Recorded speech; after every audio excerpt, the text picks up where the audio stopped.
You know those cardboard boxes we see every single day? They just pile up, right? We break them down, we toss them out, and we never really think twice about it. But what if I told you that hidden inside that mountain of what we think of as trash, there's a multi-million-dollar economy? Okay, to really get a sense of the scale here, just look at this number, 90 million tons. Every single year, that's how much cardboard Americans throw away. I mean, that is a colossal amount of waste. It's like a giant river of brown paper just flowing out of all our homes and businesses. And here's where it gets really fascinating. While most of us look at that and just see a chore, something we have to deal with, well, there's a whole group of savvy people who look at that exact same pile of boxes and see something totally different. They see the foundation for million-dollar business. But hold on, before you think this is just going to be another explainer about separating your paper and plastics, I want to be really clear. This isn't about recycling, at least not in the way you probably think it is. Nope. This is about contracts, logistics, and a hidden economy that's built, well, entirely on our collective online shopping habit. So to really understand how this hidden economy works, we've got to start at the source. We need to appreciate the sheer size and, the origin of what I'm calling America's cardboard mountain. So, why is this mountain so ridiculously huge? Well, the answer is pretty much all around us, in our daily lives. Just think about it for a second. Amazon, Walmart, Target, even DoorDash. Every single time you click buy, a box shows up. It's a direct result of how we live now. Our addiction to online shopping, how we expect same-day delivery, and the simple truth that, hey, convenience almost always wins out over reusing something. And this right here, this is the crucial mindset shift at the heart of this whole thing. See, to most of us, a stack of boxes is just clutter. It's annoying. But to an entrepreneur in this space, that same pile of clutter is inventory. It's a valuable raw material.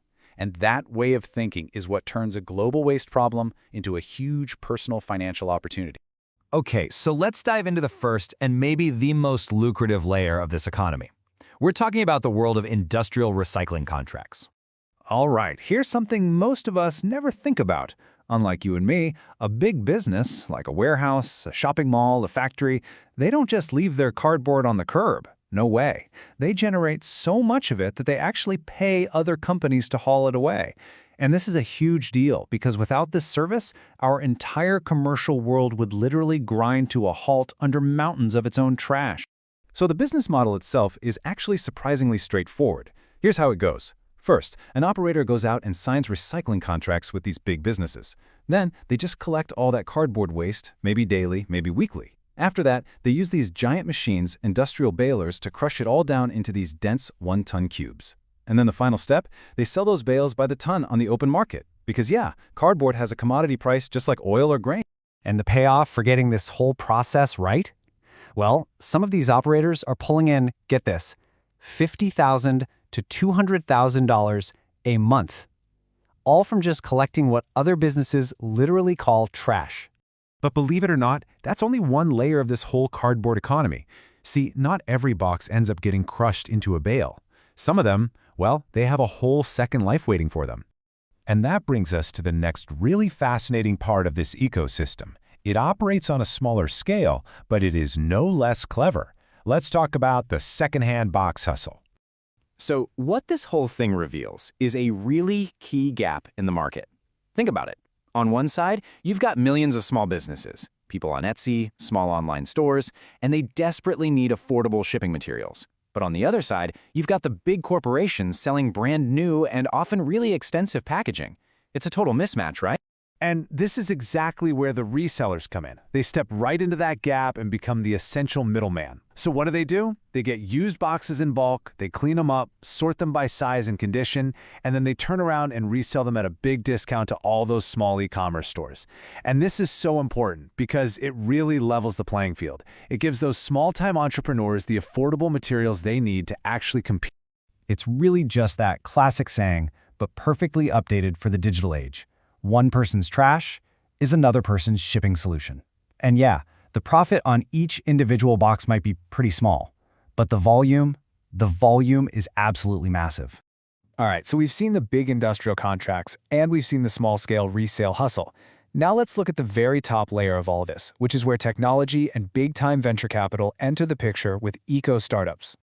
Okay, so this is the really corporate level of the cardboard economy. We're talking about well-funded startups creating these super sophisticated solutions. Things like entire systems for reusable packaging, or really complex logistics for getting subscription boxes back, and even smart software to make recycling routes more efficient. And they're backed by huge money because they're not just selling a product, they're selling a cheaper, more efficient future for the entire logistics industry. But let's be super clear about something. While these companies have a fantastic green marketing angle, the real reason they're attracting millions in funding, it isn't just to save the planet. The real goal is fixing a massive and incredibly costly inefficiency in our supply chain. I mean, for a huge global corporation, cutting packaging waste by just 5% can mean hundreds of millions of dollars in savings. That's why investors are paying so much attention. And that really brings us to the big takeaway from all of this. When you connect all these different layers, the B2B contracts, the small-time resellers, and these high-tech startups, it reveals a really powerful lesson about our modern economy.